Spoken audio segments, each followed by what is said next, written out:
एम्भर के झुमका नहीं पहिरब दरभंगा सो मंगाई दियो।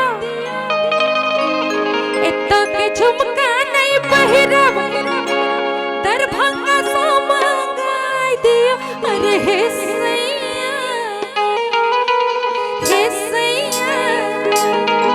अरे हे सैया तोर भैया बड़े छी बाजराई दियो। अरे हे सैया तोर भैया बड़े छी बाजराई दियो। एतो के झुमका नहीं पहिरब दरभंगा सो मंगाई दियो। एतो के झुमका नहीं पहिरब दरभंगा सो मंगाई दियो। अरे हे सैया हे सैया तोर भैया बड़े छी बाजराई दियो। अरे हे सैया तोर भैया बड़े छी बाजराई दियो।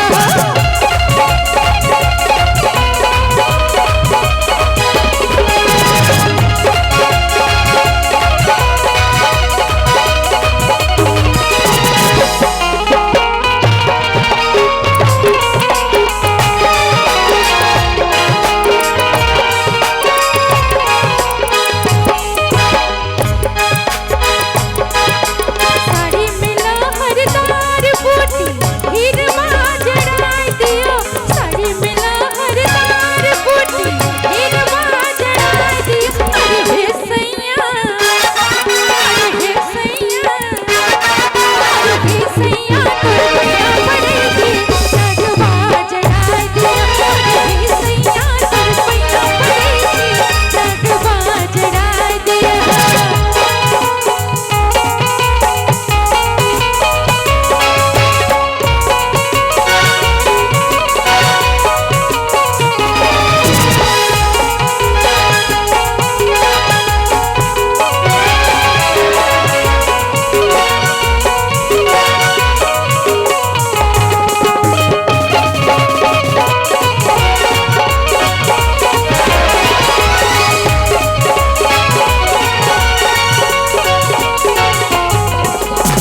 एकरे में एक लाइन बड़ सुंदर सनक जोड़ने छी कह के छे। अरे बड़ निक लागै बनारसी साड़ी। अयो सैया जी कह के छे बड़ निक लागै बनारसी साड़ी। किनके ला दियो सैया जी बड़ निक लागै बनारसी साड़ी। किनके आन दियो सैया जी नहीं तो हम में झगड़ा करबै भाग के जइबै नैरा जी। नहीं तो हम में झगड़ा करबै भाग के जइबै नैरा जी। बड़ निक लागै बनारसी साड़ी।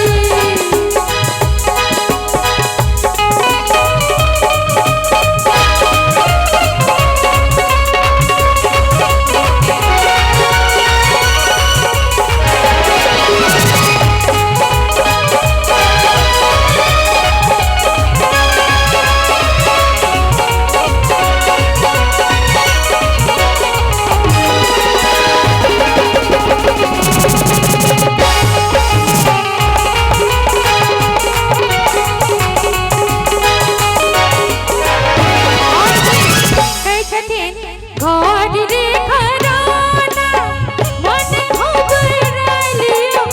घर रे घराना मन घबराइलियो। अरे हे सैया अरे हे सैया अरे हे सैया तोर भैया बड़े छी सिनेमा दिखाई दियो। अरे हे सैया तोर भैया बड़े छी सिनेमा दिखाई दियो।